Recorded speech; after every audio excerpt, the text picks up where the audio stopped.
Chicken cheese burger ಬೇಕಾಗುವ ಪದಾರ್ಥಗಳು: burger ಬನ್ 2, chicken ಸಣ್ಣಗೆ ಕತ್ತರಿಸಿದ್ದು 250 ಗ್ರಾಂ, ಮಲ್ಟಿಗ್ರೇನ್ ಬ್ರೆಡ್ 1 ಸ್ಲೈಸ್, ಕೊತ್ತಂಬರಿ ಸೊಪ್ಪು ಸಣ್ಣಗೆ ಕತ್ತರಿಸಿದ್ದು ಸ್ವಲ್ಪ, ಶುಂಠಿ ಸಣ್ಣಗೆ ಕತ್ತರಿಸಿದ್ದು ಸ್ವಲ್ಪ, ಎಲೆಕೋಸು ಸ್ವಲ್ಪ, ಪುದೀನ ಸಣ್ಣಗೆ ಕತ್ತರಿಸಿದ್ದು ಸ್ವಲ್ಪ, ಮೊಟ್ಟೆ 1, ಬೆಳ್ಳುಳ್ಳಿ ಸಣ್ಣಗೆ ಕತ್ತರಿಸಿದ್ದು ಸ್ವಲ್ಪ, ಕಾರ್ನ್ಫ್ಲೋರ್ 1 ಚಮಚ, ಕಾಳು ಮೆಣಸಿನ ಪುಡಿ ಸ್ವಲ್ಪ, ಚೀಸ್ ಸ್ಲೈಸ್ ಸ್ವಲ್ಪ. ಮಾಡುವ ವಿಧಾನ: ಮಲ್ಟಿಗ್ರೇನ್ ಬ್ರೆಡ್, ಬೆಳ್ಳುಳ್ಳಿ, ಶುಂಠಿ, ಪುದೀನ, ಕೊತ್ತಂಬರಿ ಸೊಪ್ಪು ಎಲ್ಲವನ್ನು ಸಣ್ಣಗೆ ಹೆಚ್ಚಿಕೊಳ್ಳಿ.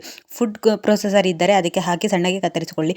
ಕತ್ತರಿಸಿದ ಮಿಶ್ರಣವನ್ನು ಸಣ್ಣಗೆ ಕೊಚ್ಚಿಕೊಂಡು ಚಿಕನ್ ಜೊತೆಗೆ ಹಾಕಿ ಚೆನ್ನಾಗಿ ಮಿಶ್ರಣ ಮಾಡಿ. ಇದಕ್ಕೆ ಮೊಟ್ಟೆ 1 ಚಮಚ, ಕಾರ್ನ್ಫ್ಲೋರ್ ಹಾಕಿ ಅಗತ್ಯವಷ್ಟು ಉಪ್ಪು, ಕಾಳು ಮೆಣಸಿನ ಪುಡಿ ಹಾಕಿ ಚೆನ್ನಾಗಿ ಮಿಶ್ರಣ ಮಾಡಿ. ಬಳಿಕ ಪ್ಯಾನ್ ಒಂದಕ್ಕೆ ಎಣ್ಣೆ ಅಥವಾ ಬೆಣ್ಣೆ ಹಾಕಿ ಮಿಶ್ರಣವನ್ನು ಹಾಕಿ ಹುರಿದುಕೊಳ್ಳಿ. ಬಳಿಕ ಬರ್ಗರ್ ಬನ್ನನ್ನು ಟೋಸ್ಟ್ ಮಾಡಿದ 1 ಸ್ಲೈಸ್ ಬನ್ಗಳ ಭಾಗದಲ್ಲಿ ನಿಮಗೆ ಬೇಕಾದ ಸಾಸ್ ಹಾಕಿ ನಂತರ ಎಲೆಕೋಸಿನ ಎಲೆಗಳನ್ನು ಇಡಿ.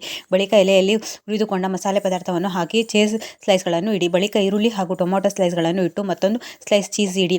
ಬಳಿಕ ಮತ್ತೊಮ್ಮೆ ನಿಮಗೆ ಇಷ್ಟವಾದ ಸಾಸ್ ಹಾಕಿ ಇದೀಗ ಸ್ಪೈಸ್ ಬನ್ ತೆಗೆದುಕೊಂಡು ಮುಚ್ಚಿದರೆ ರುಚಿಕರವಾದ ಚಿಕನ್ ಪೀಸ್ ಬರ್ಗರ್ ಸವಿಯಲು ಸಿದ್ಧ.